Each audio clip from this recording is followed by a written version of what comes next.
नमस्कार, मी जगदीश देशमुख. जय महाराष्ट्रमध्ये आपल्या सगळ्यांचं स्वागत. बातम्या पाहूया विस्ताराने. सुरुवातीलाच बातमी उद्धव ठाकरे यांनी केलेल्या टीकेसंदर्भात.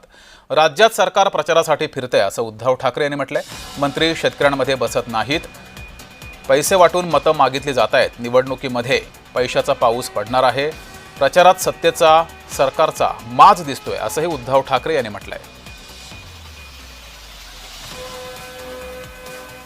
स्थानिक पातळीवरच्या निवडणुका आहेत. या निवडणुकांमध्ये पैशाचा धूर निघताना दिसतो.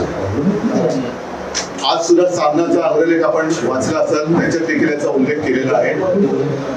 पैशाचा वाटप किंवा पैशाचा पाऊस किंवा अतिवृष्टी ही भयानक पद्धतीने महाराष्ट्रामध्ये सुरू आहे आणि एक प्रकारचा सत्तेचा मास, सत्तेचा दर्प या सर्व राज्यकर्त्यांच्या वक्तव्यातून आणि त्यांच्या वागणुकीतून महाराष्ट्र पाहतो आहे.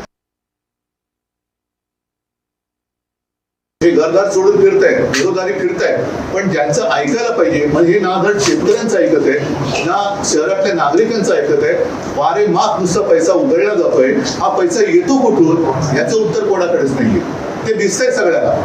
अगदी काल परवाकडेच त्यांच्या मित्र पक्षांमध्येच आता ही साठमारी सुरू झालेली आहे. एकमेकावरती थाळी टाकून उघड उघड पैसे दाखवले जात आहेत, तरी सुद्धा सगळे चिडीचूप आहे.